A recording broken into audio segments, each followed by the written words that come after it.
এই যে দেখেন কিছুদিন আগে আমাদের বর্তমান নেতা ডক্টর ইউনূস উনি সব রাজনৈতিক নেতৃবৃন্দদেরকে ডেকেছেন একটা ইস্যুকে কেন্দ্র করে। তার মানে গোটা বাংলাদেশ এক হয়ে গিয়েছে, আমরা সবাই উদ্বেলিত হয়েছে, উচ্ছ্বসিত হয়েছে, ঠিক কিনা বলেন? রাজনৈতিক নেতাদেরকে ডেকেছেন উনি, আমরা এক হয়েছি। এরপরে ধর্মীয় অঙ্গনের যে লিডাররা বিভিন্ন ধর্মের, শুধু মুসলিম না, সবাইকে ডেকেছেন, আমরা ঐক্যবদ্ধ হয়েছি। এটাকে বলে ন্যাশনাল ইউনিটি, জাতীয় ঐক্য। যে কোনো ধরনের কনস্পাইরেসি, ষড়যন্ত্র, আধিপত্যবাদ মোকাবেলায় জাতীয় ঐক্যের চেয়ে মোক্ষম হাতিয়ার আর নাই। আমাদের একটা প্রতিবেশী দেশ আছে, আমরা আমাদের দেশ নিয়ে যত ভাবি তারা তার চেয়ে বেশি ভাবে। কথা বুঝতেছেন না? আরো ভেঙে বলতে হবে। আমরা আমাদের দেশ নিয়ে যত উদ্বিগ্ন, এদের আরো টেনশন বেশি। বলেন, আমাদের দেশে শান্তি আছে না নাই? আমরা হিন্দু মুসলিমে কখনো দাঙ্গা লাগে? আসতে বলেন, কেন লাগে? ওদের পূজা পর্বণে আমাদের মাদ্রাসার ছেলেরা যে পাহারা দেয়, চিল্লায় বলেন ঠিক কিনা? আমাদের তাফসির মাহফিলের সময় ওরা ডিস্টার্ব করে, ঢোল বাজায় না। ওদের পূজা পর্বণের সময় আমাদের তাফসির মাহফিলের ডেট হলে আমরা চেঞ্জ করে দেই। সুবহানাল্লাহ, কি সাম্প্রদায়িক সম্প্রীতির রোল মডেল। আর ওই বাংলাদেশের ব্যাপারে তারা অনেক ডিসইনফরমেশন ছড়াচ্ছিল। ভারতের অনেকগুলো গণমাধ্যম, আমি জেনারেলাইজ করব না, আমাদের প্রতিবেশী দেশের সব গণমাধ্যমকে আমি দোষ দিতে চাই না, অনেকগুলো গণমাধ্যম তারা ডিসইনফরমেশন শেয়ার করেছে। ডিসইনফরমেশন আর মিস ইনফরমেশনের পার্থক্য আছে। মিস ইনফরমেশন না জেনে ভুল বুঝে একটা মিথ্যা বা ভুল তথ্য ছড়িয়ে দেয়া, এটার ক্ষমা আছে, এটার কি আছে? আর ডিসইনফরমেশন মানে ইচ্ছা করে, প্ল্যান করে, ম্যাপ করে, ছক এঁকে মিথ্যা, গুজব, রটনা সোশ্যাল মিডিয়ায় ছড়ানো, এটার ক্ষমা আছে? আওয়াজ করে বলেন, ক্ষমা আছে? ভারতের কিছু গণমাধ্যম তাই করেছে, আমরা ব্যথিত হয়েছি, আমাদের হৃদয়ে রক্তক্ষরণ হয়েছে। আমাদের প্রতিবেশী দেশকে বলতে চাই, আমাদের দেশ নিয়ে আপনাদের ভাবার দরকার নাই, নিজের চরকায় তেল দেন, নিজের দেশ নিয়ে ভাবেন। গত মাসের ভয়েস অফ আমেরিকার রিপোর্ট, বাংলাদেশে সংখ্যালঘু জনগোষ্ঠী আগের চেয়ে বেশি নিরাপত্তা পাচ্ছে। Report voice of America, Muslim report নাকি? মুসলিম জরিপ, ভয়েস অফ আমেরিকা। কথা বোঝে নাই বোধহয়। ভয়েস অফ আমেরিকা কি আমাদের রিপোর্ট? না, ভয়েস অফ আমেরিকার জরিপ, বাংলাদেশের সংখ্যালঘু জনগোষ্ঠী আগের চেয়ে ভালো নিরাপত্তা পাচ্ছে। শুধু এখানেই শেষ না, মাইক্রোসফটের একটা জরিপ শোনায় আপনাদেরকে। তারা সারা পৃথিবীতে গুজব, ভুয়া আর মিথ্যা নিউজ ছড়ানোতে কোন দেশ সেরা একটা রিপোর্ট করেছে, এর মধ্যে 1 নম্বরে এসেছে ভারতের নাম। মাইক্রোসফট তো মুসলমানরা চালায় না? কথা বোঝে নাই বোধহয়। প্রতিবেশী দেশকে বলবো, আপনারা নিজের চরকায় তেল দেন, আপনারাও শান্তিতে থাকেন, আমাদেরকেও শান্তিতে থাকতে দেন। সব চেঞ্জ করা যায়, প্রতিবেশী চেঞ্জ করা যায় না। আমাদের ল্যান্ড তাদের ল্যান্ড, পাশাপাশি। আমরা চাই তারাও সুখে থাক, আমরাও সুখে থাকি, ঠিক কিনা? কিন্তু প্রতিবেশী হলে বন্ধুত্বপূর্ণ আচরণ করতে হয়। প্রতিবেশী যদি বন্ধু না হয়ে প্রভু হতে চায়, এরকম দানব প্রতিবেশী কেউ চায় না। ভারত যদি বন্ধুত্ব উপহার দেয়, আমরাও বন্ধুত্ব দিব, কি বলেন? তারা যদি বন্ধু সুলভ আচরণ করে, আমরাও বন্ধুত্ব উপহার দেব। কারণ আমাদের পররাষ্ট্র নীতি হচ্ছে সবার সাথে বন্ধুত্ব, কারোর সাথে বৈরিতা নয়। আলহামদুলিল্লাহ বলেন, কত চমৎকার পলিসি আমাদের। আমরা নির্বিবাদী, আমরা বাংলাদেশিরা শান্তিকামী, we are proud of that. এজন্য আমরা গর্ববোধ করি। আমাদের পররাষ্ট্র নীতি সবার সাথে বন্ধুত্ব, কারোর সাথে শত্রুতা নয়। তাই প্রতিবেশী দেশকে বলবো, আমার ভাইয়েরা, আপনারাও আমাদের ভাই, বন্ধুত্ব দিলে বন্ধুত্ব পাবেন। বন্ধুত্ব ইজ ওয়েলকাম, দাদাগিরি নয়। বন্ধুত্ব ওয়েলকাম, দাদাগিরি নয়, লাউড এন্ড ক্লিয়ার। ভারত যদি বন্ধুত্ব দেখায়, বন্ধুত্ব পাবে। কিন্তু ভারত যদি বাংলাদেশে আধিপত্যবাদ বিস্তার করতে চায়, বাংলাদেশের 18 কোটি জনগণ সেটা রুখে দেবে। ভারত যদি গৌর গোবিন্দের ভূমিকায় নামতে চায়, দেশের 18 কোটি মুসলমান শাহজালালের ভূমিকায় নামবে।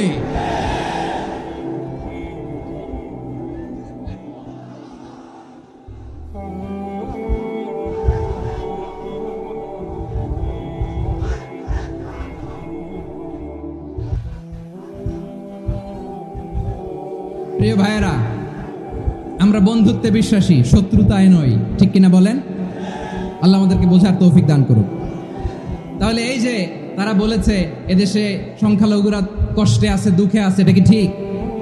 বলেন, এটা কি ঠিক? না, তারা ডিস ইনফরমেশন শেয়ার করেছে, এটা ঠিক নয়।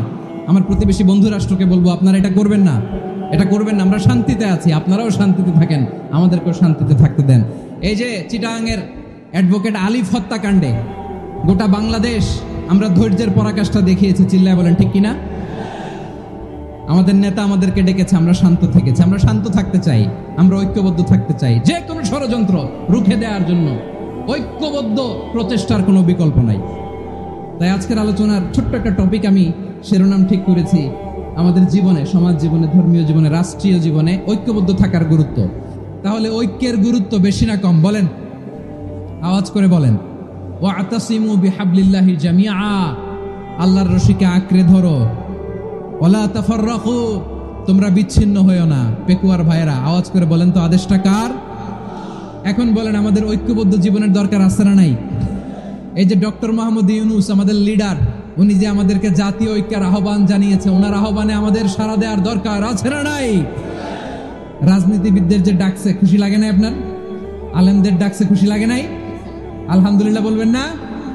আলহামদুলিল্লাহ, সবাইকে ডেকেছে, ঐক্যবদ্ধ করেছে। আমরা ঐক্যবদ্ধ থাকতে চাই, আমরা ঐক্যবদ্ধ জীবন চাই, আমরা আর কাদা ছড়াছড়ি করতে চাই না। রাজি আছেন সবাই? এখন আমরা যদি ঐক্য নষ্ট করি, আমাদের কি কি সমস্যা, কি ক্ষতি, কি কুফল? অনৈক্যের কুফল কি? কয়েকটা কুফলের কথা বলে শেষ করব। প্রিয় ভাইরা, what are the drawbacks and disadvantages of division, social and political division in the society? Disunity, আমরা যদি বিচ্ছিন্ন হই, একে অপরের যদি মারামারি করি, একজন যদি আরেকজনের কাফের ফতোয়া দেয়, আমাদের কি ক্ষতি? শুনবেন? কথা কয় না, শুনবেন? এক নাম্বার ক্ষতি হচ্ছে, আমরা যদি বিচ্ছিন্ন হই, আমাদের শক্তি কমে যাবে, আমাদের পাওয়ার আমরা হারাবো। আমাদের কি হারাবো? পাওয়ার। মনে রাখবেন, যখন আমি একা থাকি তখন আমি ব্যক্তি, যখন আমরা সবাই মিলি তখন আমরা শক্তি। এই শক্তি নিয়ে আমাদের সামনে এগিয়ে যাওয়ার দরকার আছে না নাই? তাহলে আমরা যদি বিরোধে, নিজেরা বিরোধে লিপ্ত হই, আমাদের ক্ষমতা, পাওয়ার ছুটে যাবে। আমরা এই পাওয়ার হারাতে চাই না, ঠিক কিনা বলেন? রব্বুল আলামিন ঠিক তাই বললেন। রব্বুল আলামিন বললেন, খবরদার, ওয়াতিউল্লাহ ওয়া রাসূলাহু ওয়া লা তানাযাউ ফাতাফশালু ওয়া তাযহাবা রিহুকুম ওয়াসবিরু ইন্নাল্লাহা মা'আস সাবিরিন। আল্লাহর আনুগত্য করো, নবীর আনুগত্য করো, কিন্তু খবরদার নিজেরা বিরোধে লিপ্ত হয়ো না, নিজেরা মারামারি করো না, তাহলে তোমাদের শক্তি কমায় দিবে কে? ফাতাফশালু, তোমরা সাহস হারাবা, ওয়া তাযহাবা রিহুকুম, তোমাদের শক্তি কমে যাবে, পাওয়ার কমে যাবে। তাহলে আমরা যদি নিজেরা মারামারি করি, আমরা নিজেরা যদি বিচ্ছিন্নতায় লিপ্ত হই, আমরা যদি মতানৈক্য করি, তাহলে আমাদের শক্তি কমে যাবে, ঠিক কিনা? আমরা শক্তি কমাবো। আচ্ছা, ছোট্ট একটা বাঁশের কঞ্চি যদি আপনারা দেয়, পায়ের মধ্যে ধাক্কা দিয়ে ভাঙতে পারবেন না? এরকম বাঁশের কঞ্চি যদি 20টা একসাথে জোড়া লাগায় দেয়, ভাঙতে পারবেন? কথা বোঝে নাই মনে হয়। চিকন একটা বাঁশের কঞ্চি দিলে ভাঙা যাবে না? এরকম চিকনই 20টা বাঁশের কঞ্চি একসাথে লাগাই দিলে ভাঙতে পারবেন? কারণ যখন আমি একা থাকি তখন আমি ব্যক্তি, যখন আমরা সবাই মিলি তখন আমরা শক্তি। আমরা যেন শক্তি না হারাই। আমরা বিরোধে লিপ্ত হলে আমাদের শক্তি কমে যাবে। এই হচ্ছে 1 নম্বর ডিসঅ্যাডভান্টেজ। 2 নম্বর ডিসঅ্যাডভান্টেজ হচ্ছে, আমরা নিজেরা বিরোধে লিপ্ত হলে অন্যরা আমাদের মাথায় কাঁঠাল ভেঙে খাইতে সুবিধা হয়। কথা বুঝেন নাই? আমরা যদি বিরোধে লিপ্ত হই, তাহলে পরাশক্তিগুলোর সুবিধা, তখন আমাদের কাউকে দিতে হবে ট্রানজিট, কাউকে দিতে হবে সেন্ট মার্টিন, কাউকে দিতে হবে দেশের অর্ধেক। চিল্লায় বলো ঠিক কিনা? নিজেদের প্রবলেম সলভ করার ক্যাপাসিটি আমাদের আর থাকবে না। আমরা যদি বিরোধে জড়াই, আমার কলিজার টুকরা পেকুয়ার ভাইরা, আমরা বিরোধ করব না, আমরা বিচ্ছিন্ন হব না। নিজেরা বিরোধে জড়ালে পরাশক্তিগুলো আমাদের মাথায় কাঁঠাল ভেঙে খায়। তখন ভারতের পিছনে দৌড়াতে, আমেরিকার পিছনে দৌড়াতে আমাদের জুতার তলা ক্ষয় হইয়া যাইবে। নিজেদের প্রবলেম সলভ করা যাবে না। আমরা যদি অন্যের পিছনে না দৌড়াতাম আর এই বিরোধকে থামাতে পারতাম, বাংলাদেশ আজকে যেখানে আছে তার কমপক্ষে 50 গুণ সামনে থাকতো। চিল্লায় বলেন ঠিক কিনা?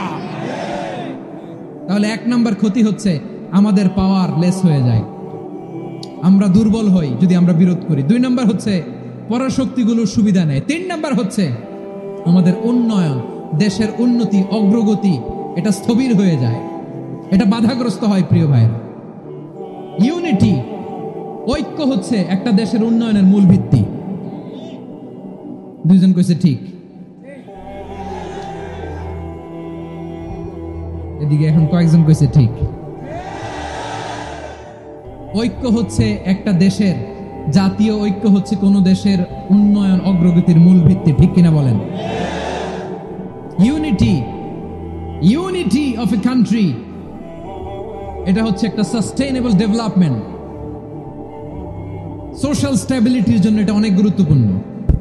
এজন্য বিরোধের কোনো স্থান আমরা দিব না, আমরা ঐক্যবদ্ধ থাকবো ইনশাআল্লাহ বলেন। আর কখনো কাউরে কাফের বলে গালি দিবেন, তুই জাহান্নামী বলবেন, ঝগড়া লাগলে লাগাই দিবেন, তাহলে কি করবেন? মিলায় দিব। আওয়াজ করে বলেন কি করব? প্রিয় ভাইয়েরা, এই বিরোধ গত 50 বছর তো আমরা দেখেছি, ধর্মীয় অঙ্গন বলেন, সামাজিক অঙ্গন বলেন, রাজনৈতিক অঙ্গন বলেন, এই বিরোধ আমাদেরকে শেষ করে দিয়েছে। এই 24-এর ছাত্র নাগরিক অভ্যুত্থানের পরেও যদি সেই বিরোধ আমাদেরকে খায়, তাহলে এতগুলো তাজা জেনজির রক্ত বৃথা যাবে। চিল্লায় বলো ঠিক কিনা? আমরা এই রক্তগুলো কি বৃথা দিতে চাই না, বৃথা যেতে দিতে চাই না। আমরা ঐক্যবদ্ধ থাকতে চাই। রাজি আছেন? আমরা আর কাদা ছড়াছড়ি করব না। অনেক হয়েছে, আন্না, এবার থামুন। অনেক হয়েছে, আন্না। প্রথমেই আমি এদেশের সম্মানিত আলেম সমাজকে বিনয়ের সাথে অনুরোধ করব, আসুন আমরা ঐক্যবদ্ধ হই। আজকের এই পেকুয়ার ঐতিহাসিক তাফসীরুল কোরআনের প্রোগ্রাম থেকে আমি সম্মানিত আমার মাথার তাজ ওলামাদেরকে জাতীয় ঐক্যের আহ্বান জানাই। পেকুয়ার এই ঐতিহাসিক তাফসীরুল কোরআনের প্রোগ্রাম থেকে আমি আমার সম্মানিত রাজনৈতিক ব্যক্তিবর্গদেরকে জাতীয় ঐক্যের আহ্বান জানাই। অনেক হয়েছে, আন্না। আধিপত্যবাদকে রুখে দিতে হলে, বাংলাদেশের বিরুদ্ধে যে কোনো ধরনের ষড়যন্ত্রকে রুখে দিতে হলে জাতীয় ঐক্যের কোনো বিকল্প নাই। চিল্লায় বলো ঠিক কিনা?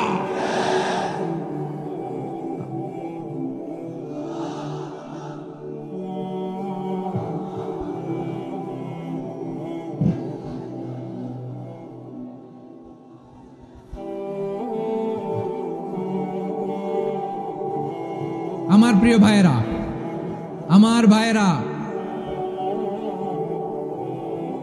আর কাদা ছড়াছড়ি করব না ইনশাআল্লাহ বলেন। আল্লাহুম্মা ফারশাদ, আল্লাহ তুমি সাক্ষী থাকো, আল্লাহ তুমি তৌফিক দাও। আওয়াজ করে পড়েন আমিন। আর একে অন্যকে কাফির বলে গালি দিব না, ঠিক কিনা বলেন? রাজি আছেন? ধ্বংস করে দিয়েছি আমরা আমাদেরকে। আপনারা হালাকু খানের নাম শুনেছেন? মঙ্গল অধিপতি হালাকু খান বাগদাদের আমাদের বিশাল দারুল হিকমা লাইব্রেরিকে ধ্বংস করেছে।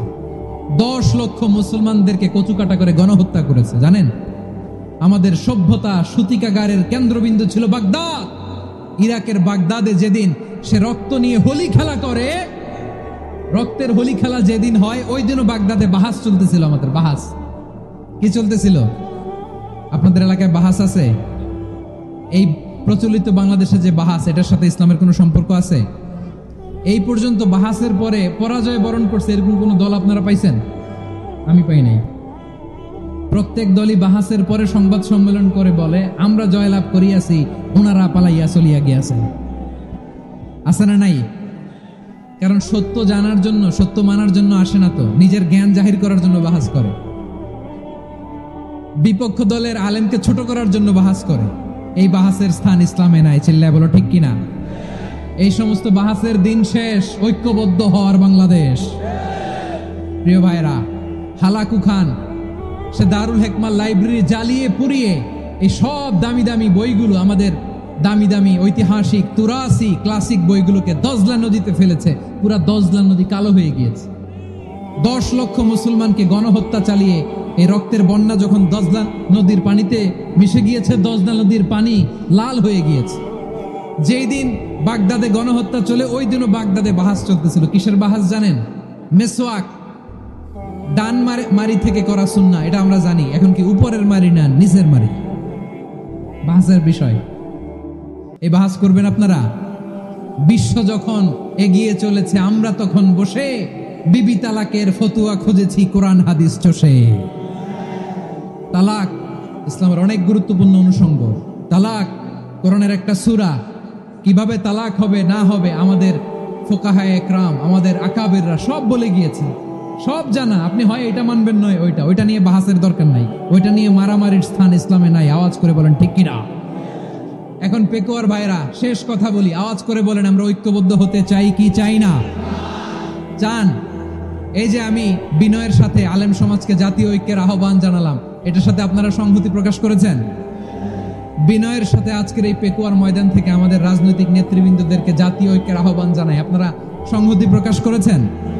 এখন এটা রোড ম্যাপ কি, কিভাবে আমরা ঐক্য প্রক্রিয়াতে এগিয়ে যাব? শেষ কথা বলি, একেবারে সহজ। আমাদের ওলামা মাশায়েখদেরকে, আমার মাথার তাজ, তাদেরকে আমরা বলি, এই যে আমরা ঐক্যবদ্ধ হই নাই, আমরা কি বড় কিছু অর্জন করে ফেলছি? বলেন, আমরা কি খুব পাওয়ার সম্মানের জায়গায় আছি? খুব স্ট্রেংথের জায়গায় আছি?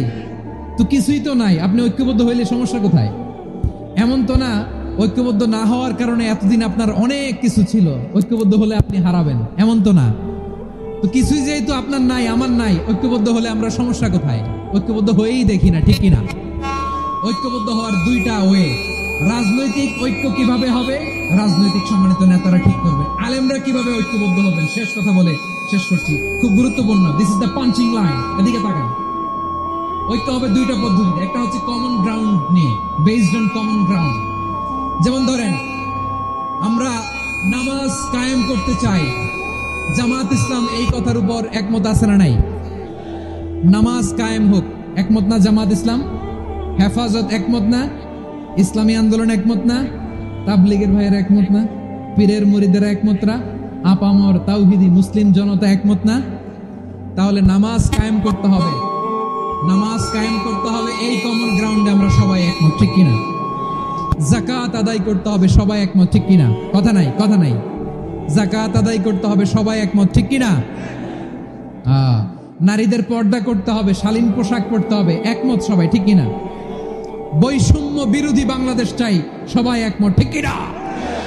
Meritocracy, meritocracy.